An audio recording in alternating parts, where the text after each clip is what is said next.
En este video vamos a hacer un breve repaso del amplificador diferencial como forma de introducción al amplificador operacional, que es el objetivo finalmente de este video. Entonces, vamos a comenzar repasando las principales características que tiene un amplificador diferencial. Acá lo vamos a representar directamente con dos resistencias en el colector, de esta manera. Acá tenemos un transistor de tipo NPN, aquí tenemos otro transistor de tipo NPN. Vamos a suponer ya de entrada de que acá tenemos una fuente de corriente constante. Y esta fuente de corriente constante se alimenta a partir de una tensión menos de E. O sea que, como la mayoría de los amplificadores operacionales se trabajan con doble fuente, vamos a hacer lo propio acá: RC, RC1 y RC2. En este caso, parte de la polarización incluye las resistencias de base, R1 y R2. Entonces, este circuito puede tener las dos salidas tomadas directamente del colector, de los colectores de los transistores, y se pueden aplicar simultáneamente las dos señales en las bases. Esto es un repaso porque el tema de los amplificadores diferenciales es motivo de otros videos de este mismo curso. Esto es nada más que un repaso como para entrar en los amplificadores operacionales. Acá nosotros podemos aplicar justamente una señal diferencia, ¿ah? Por lo tanto la podemos representar como un generador de corriente alterna, y nosotros podemos obtener la señal diferencia directamente entre los dos colectores. En este caso, tenemos que partir de la base que la corriente por los emisores de los transistores, esa corriente I0, es suministrada por una fuente de corriente constante, similar o igual, mejor dicho, a las que ya hemos visto. Nosotros vimos una fuente que era muy útil en este caso, que es el espejo de corriente, que es el modelo básico que se utiliza en la inmensa mayoría de los circuitos integrados. El otro modelo, el que tiene el diodo Zener y un transistor solo, es más apropiado para circuitos, digamos, fabricados con componentes discretos. Entonces, partiendo de la base que esta corriente es constante, o sea, no varía en ningún caso, y suponiendo los transistores idénticos, lo que va a pasar en este caso es que, digamos, al igual las resistencias de base, la corriente por los transistores se va a repartir de forma igual. Acá vamos a suponer que, por ejemplo, por este transistor circula una corriente de 1 mA, como modo de ejemplo. Aquí también la corriente en este otro es de 1 mA. Por lo tanto, la corriente en este caso de la fuente tendría que ser igual a 2 mA. Al aplicar una señal, digamos, por ejemplo, de corriente alterna, que esto lo llamamos voltaje diferencial en este caso, ¿ah? Porque va a aplicar un voltaje diferencia a la base de los transistores, lo que va a pasar es que de este lado, por ejemplo, mientras la tensión instantánea es positiva, por supuesto que acá habría que poner condensadores de acoplamiento, los omitimos por simplicidad en el dibujo nada más. En este caso, por ejemplo, lo que va a ocurrir es que este transistor va a aumentar la conducción y este otro la va a disminuir. ¿Por qué? Porque este voltaje positivo llega a la base del transistor y tiende a elevar el voltaje, digamos, en la base del transistor. Por lo tanto, la conducción de este transistor va a aumentar y la de este otro va a disminuir. Por ejemplo, suponiendo en determinadas condiciones que la corriente de este transistor sube a 1,5 mA, o sea, subió 0,5 mA, en este otro tiene que bajar 0,5 mA. Por lo tanto, los valores pasarían instantáneamente a 1,5 mA, por ejemplo, en el pico, y en este otro pasarían a 0,5 mA en el pico. La suma de los dos sigue dando 2 mA. Entonces, cuando se invierte la polaridad en la fuente, pasaría lo contrario. Por ejemplo, aquí la corriente bajaría a 0,5 mA y en este otro subiría a 1,5 mA. De manera que la corriente a través de ellos siempre sería exactamente la misma. En este caso, por ejemplo, dibujada la fuente como está con el positivo para este lado, la señal de salida tendría esta polaridad. En realidad, si la pudiéramos medir, nosotros tendríamos que intercalar, digamos, un instrumento acá, y en este caso este instrumento estaría registrando justamente positivo para este lado y negativo para este. En concreto, si metiéramos un osciloscopio ahí, digamos, al poner el vivo del osciloscopio en el colector de este transistor y la masa en este otro, nosotros veríamos una señal que aumenta en sentido positivo justamente por la polaridad de la señal. Es lo contrario de esta otra señal que está acá. Eso ocurre porque cada transistor invierte la fase en forma individual. O sea, al aumentar la corriente de este transistor, aumenta la caída de tensión en RC1, por lo tanto el voltaje en el colector aquí baja, y en este otro transistor simultáneamente sube. porque este negativo aquí reduce la corriente de colector de este transistor, o sea, reduce la tensión de base, se reduce la corriente de colector y por lo tanto la tensión de salida aumenta.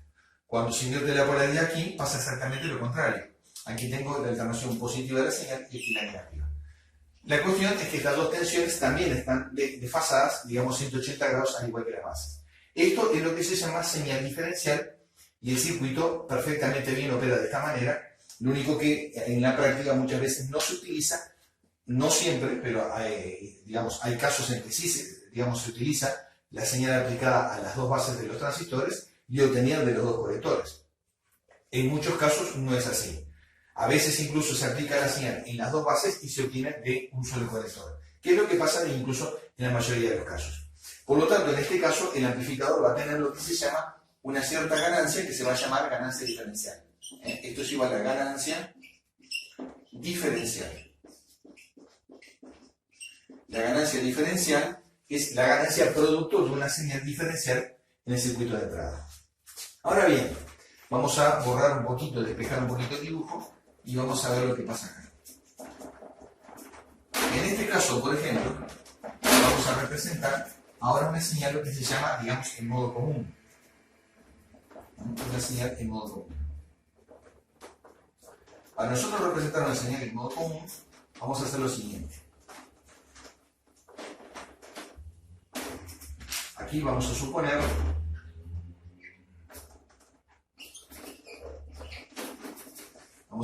que yo uno las bases de los transistores y pongo una fuente única, digamos, conectada entre este punto y más. Entonces pongo el positivo acá, genéricamente, de la fuente de señal BS. En este caso, el positivo ataca, o sea, el generador ataca exactamente con la misma polaridad a los dos transistores. Los ataca con la misma polaridad exactamente a los dos transistores. ¿Qué significa? Que cuando viene el semiciclo positivo de la señal, ese mismo semiciclo se aplica directamente a las bases de los dos transistores. ¿Cuál sería el efecto lógico? Bueno, si la fuente de corriente no existiera, ambos transistores incrementan la corriente del colector y, por lo tanto, las tensiones instantáneas en los colectores de las señales bajarían simultáneamente las dos. Como aquí tenemos una fuente de corriente, ese fenómeno no es posible, porque como la corriente está determinada en 2 mA y los transistores son idénticos y todo el circuito de polarización es igual, eso significa de que la corriente no puede en ningún caso aumentar de 2 mA porque está determinada por una fuente de corriente constante. Como esta fuente de corriente constante y el circuito es simétrico, quiere decir que aquí la corriente no puede incrementarse en ninguno de los dos transistores, por mucho que yo aplique una señal, digamos, igual a las bases de los transistores. Lo mismo, cuando viene la tensión negativa del ciclo de la señal, las corrientes tenderían a disminuir en ambos transistores, pero no pueden disminuir por la misma razón. La corriente, digamos, suma de los dos emisores sigue siendo 2 mA y por lo tanto tendrá que seguir siendo 1 mA en cada uno. ¿Cuál es el resultado? Aquí la tensión medida entre este punto y este,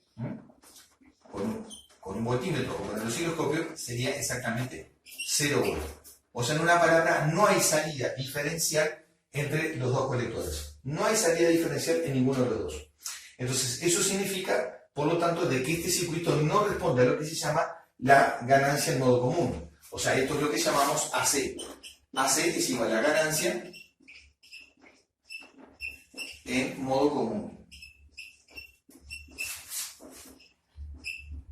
Entonces, en el circuito anterior, con la fuente aplicada entre las dos bases, esa señal aplicada de esa manera es lo que se llama señal diferencial.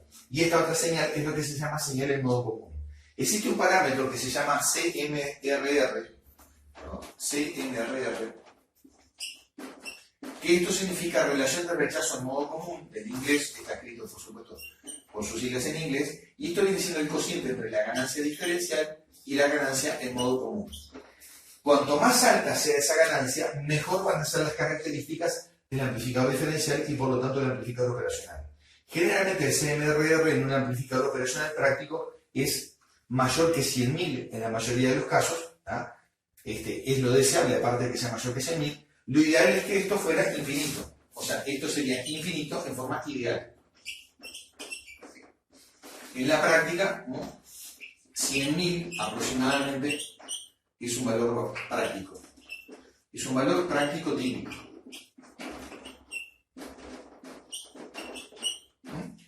es un valor práctico típico, 100.000 veces.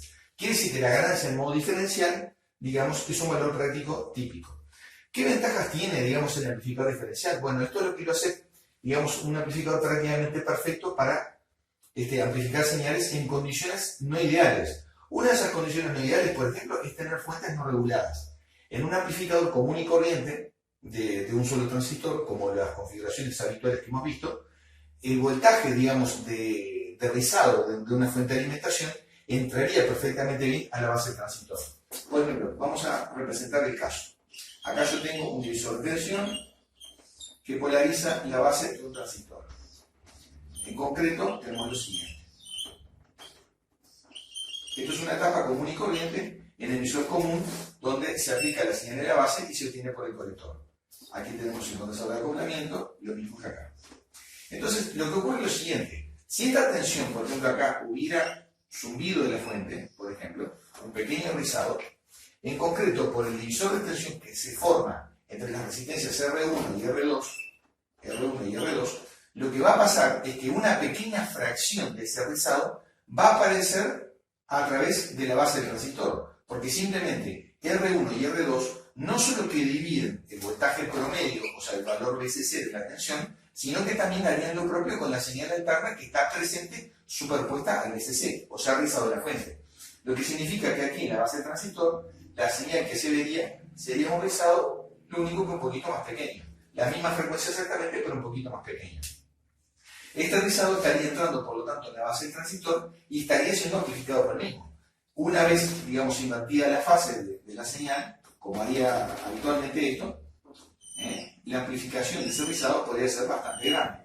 Acá estamos dejando el emisor sin desacoplar. Si ese emisor a la vez, digamos, se desacopla, el nivel, digamos, de amplificación que tendría ese zumbido sería prácticamente intolerable e incluso, es más, anularía prácticamente, no anularía, pero se superpondría de tal manera la señal de entrada que se escucharía más el zumbido si fuera un amplificador de audio que, digamos, que la propia señal que se quiere amplificar. Este circuito, como no responde a ese tipo de señales en modo común, tiene esa ventaja. Solamente va a amplificar las señales de diferencia que hay en la entrada y ese tipo de señales, como por ejemplo el rizado de la fuente, eso es una señal típica en modo común que podría estar presente también en la fuente menos BI, tanto en la menos BI como en la más BCC, y por lo tanto ese tipo de zumbido no sería amplificado de ninguna manera. Quiere decir que, por ejemplo, es lo que se hace habitualmente en la práctica, y la mayoría de los amplificadores de audio, incluso hechos con componentes discretos por completo, se incluye siempre un par diferencial en la entrada, que es la primera etapa de amplificación donde la señal es la más débil. Si en ese caso se logra amplificar, digamos, sin zumbido ni ruido de ningún tipo, acá yo representé el caso del zumbido, pero puede pasar con ruidos estáticos o cualquier otra cosa. Entonces, por lo tanto, la señal se opone directamente, el amplificador se opone a ese tipo de señales en modo común y las cancela tomando la señal de uno o de los dos colectores. Decíamos recién que esto no solamente tiene por qué ser el zumbido es el caso más típico, pero cualquier otra señal, por ejemplo, sería cancelada siempre y cuando tenga la misma amplitud. Si aquí, por ejemplo, ingresara un pico de tensión idéntico a cada una de las bases, ese pico podría provenir de un disturbio en la fuente de alimentación o de una señal de entrada captada, este mismo pico se cancela en los dos colectores de los transistores, gracias al tema de la simetría del amplificador y de la fuente de corriente constante. Entonces, por lo tanto, esto es una solución y es la base de los amplificadores operacionales. Todos los amplificadores operacionales tienen, digamos, lo que se llama un amplificador diferencial, digamos, en el circuito de entrada. Ese amplificador operacional siempre va a tener un amplificador diferencial, por lo tanto. Y esto, el CMRR, es una de las características típicas del amplificador operacional. En el caso del operacional, por ejemplo, el 741, que es un clásico, el 741C, el CMRR tiene un valor igual a 90 decibeles. ¿Ah? Cuanto mayor es el valor, digamos, del CMRR, mayor es la calidad, digamos, del amplificador diferencial. Vamos a ver, por ejemplo, incluso lo siguiente. Acá, por ejemplo, nosotros podemos incluso, en cualquier caso, podemos hacer lo siguiente. Acá vamos a ver un principio diferente en cuanto a esto, que es la utilización, digamos, de la toma de la señal, digamos, en un solo colector. Acá, por ejemplo, puede llegar a sacarse incluso una resistencia de carga y tomar esta señal, por ejemplo, desde un solo colector. Y este sería el caso del B sub 0. La señal también, como en muchos casos, puede llegar a aplicarse a una sola de las bases directamente y tomarse de un solo colector cualquiera. En este caso, por ejemplo, en lo que respecta a esta salida, esto es lo que se llama, digamos, la entrada no inversora. Entrada no inversora. La entrada no inversora se marca con un signo de más a la entrada del amplificador operacional, y esta viene siendo la entrada inversora, esto viene siendo la entrada inversora que se marca con un signo de menos. Inversora. ¿Por qué la entrada inversora? Porque la señal se aplica en la base y se obtiene directamente en la resistencia del colector. Como cualquier amplificador en emisor común, porque esto sigue siendo emisor común, invierte la fase a 180 grados. En cambio, en este otro caso, no. Eso no va a pasar, porque si la señal es positiva aquí en la entrada, la corriente de este transistor aumenta, pero simultáneamente en la misma proporción que esta aumenta, esta otra disminuye, como vimos anteriormente. Por lo tanto, una señal positiva aquí en la entrada provoca un incremento de la corriente de este transistor, una disminución en este otro. Al disminuir la corriente de colector de este transistor, disminuye la caída de tensión en la resistencia del colector, y por lo tanto, digamos, el circuito da, digamos, a ver, positivo acá, dije positivo, aumenta la corriente de este transistor, la de este otro disminuye, al disminuir la corriente de colector de este transistor, disminuye la caída de tensión y por lo tanto la señal tiene pico positivo. Por lo tanto, esta es la entrada no inversora y esta es la entrada inversora. Es lo que pasa con los operacionales prácticos. Ellos tienen, por ejemplo, vamos al símbolo clásico de ellos tienen dos entradas que se marcan con el símbolo de más y el símbolo de menos. Entonces, por lo tanto, esta es la entrada inversora, y esta es la entrada no inversora. Acá tengo una salida y acá típicamente tengo las dos alimentaciones que serían BCC y menos BEB. No es necesario, no es obligatorio que los amplificadores operacionales funcionen con doble fuente. Ellos perfectamente bien pueden funcionar con una entrada sola, y la entrada a la que se refiere menos BI, esa puede ir conectada a masa perfectamente, pero para poder hacer eso lo que sí hay que hacer es polarizar lo que se llama la entrada del amplificador operacional según el caso. En algunos casos, no en todos, pero hay que agregar resistencias para formar un divisor de tensión, por ejemplo, para situar este terminal del amplificador operacional, situarlo a la mitad de la fuente. Entonces, al situar ese terminal en la mitad de la fuente, yo puedo aplicar la señal en este terminal sin ningún problema y el circuito funciona correctamente. Pero el uso de una fuente única implica necesariamente el uso de resistencias de polarización para que el circuito opere. Si no se hace eso, la salida seguramente va a irse a uno de los extremos, digamos, de la fuente de alimentación.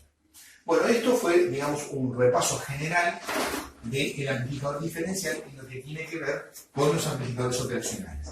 Ahora vamos a ver un poquito más detallado la estructura y algunas características importantes del amplificador operacional. Amplificadores operacionales, como por ejemplo el 741 y muchos otros, utilizan muchas veces lo que se llama un par Darlington de entrada, y también utilizan, por ejemplo, cargas activas. No voy a referir específicamente al 741, pero voy a dibujar, digamos, un esquema típico. Hoy por hoy existen muchos amplificadores operacionales que, por ejemplo, para mejorar las características todavía de impedancia, utilizan lo siguiente: utilizan un par diferencial hecho con transistores Darlington o incluso transistores de efecto de campo en lugar de transistores bipolar. En el caso, por ejemplo, de construirse con transistores Darlington, el esquema básicamente sería este. Acá yo tengo dos transistores montados en configuración de par diferencial. Acá tendría del otro lado el mismo esquema.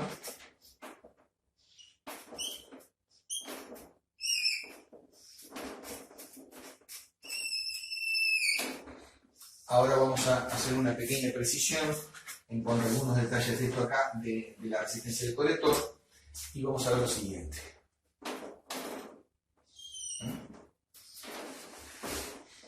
Normalmente, en algunos casos se utiliza, digamos, prácticamente una de los colectores no utiliza resistencia, digamos, del colector.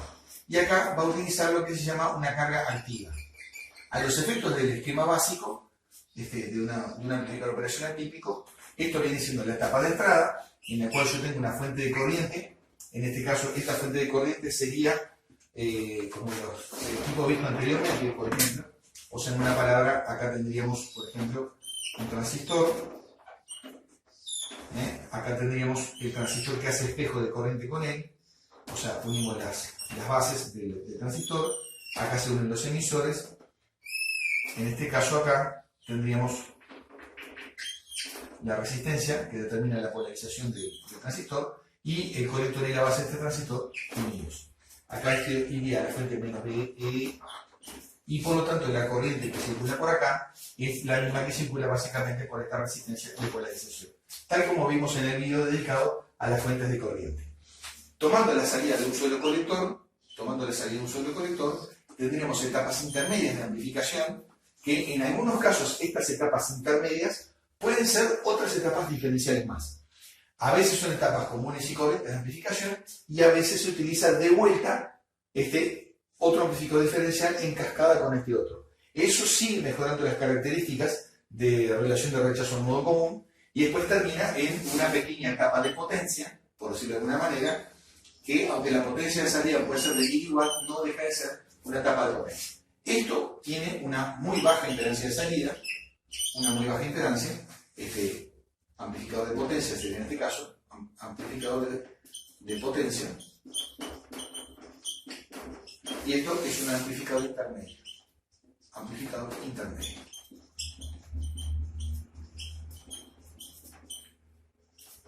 Incluso acá podemos tener que puede ser diferencial. La configuración de la etapa de potencia es similar a una etapa de potencia de audio clase B común y corriente. El hecho de que dé potencias extremadamente bajas del orden de los milivolts no significa que eso no pueda ocurrir. De hecho, es lo que se hace. En el 741, por ejemplo, en el 741C, por ejemplo, la impedancia Z sub 0 anda en el entorno de 50 ohms.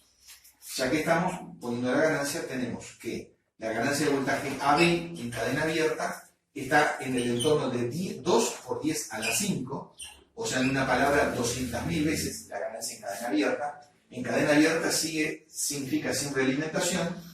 Después tenemos que la impedancia de entrada ZI está aproximadamente en los 2 megohms. La impedancia de entrada se refiere a entre base y base del amplificador. Esto viene siendo unos 2 megohms. Y CMRR, dijimos anteriormente, CMRR sería igual a 90 decibeles. ¿Y qué otra cosa tenemos? La ganancia de voltaje, impedancia de entrada. Bueno, la respuesta en frecuencia de este integrador no recuerdo mucho, pero llega a un máximo de 1 MHz, si yo no recuerdo mal, en el 741, pero para llegar a 1 MHz la ganancia tiene que estar reducida prácticamente a la unidad. La curva de respuesta, esto lo digo así de memoria, no me lo tomen muy exacto, pero creo que empieza a caer alrededor de 5 Hz, una cosa así, aproximadamente en cadena abierta. Pero acá la ganancia, evidentemente, sería en este caso sería 2 por 10 a la 5. Por eso es la tan baja respuesta en frecuencia. En la medida que nosotros empezamos a realimentar el amplificador operacional, se van obteniendo ganancias más bajas, pero un corrimiento en el espectro de frecuencia hasta una frecuencia de 1 MHz, si yo mal no recuerdo, en este amplificador operacional. Llegamos a una frecuencia de corte de 1 MHz con una ganancia prácticamente reducida a la unidad directamente. ¿Ya? Entonces, un detalle que nos falta por ver sería el uso, digamos, de lo que se llaman cargas activas. Para aumentar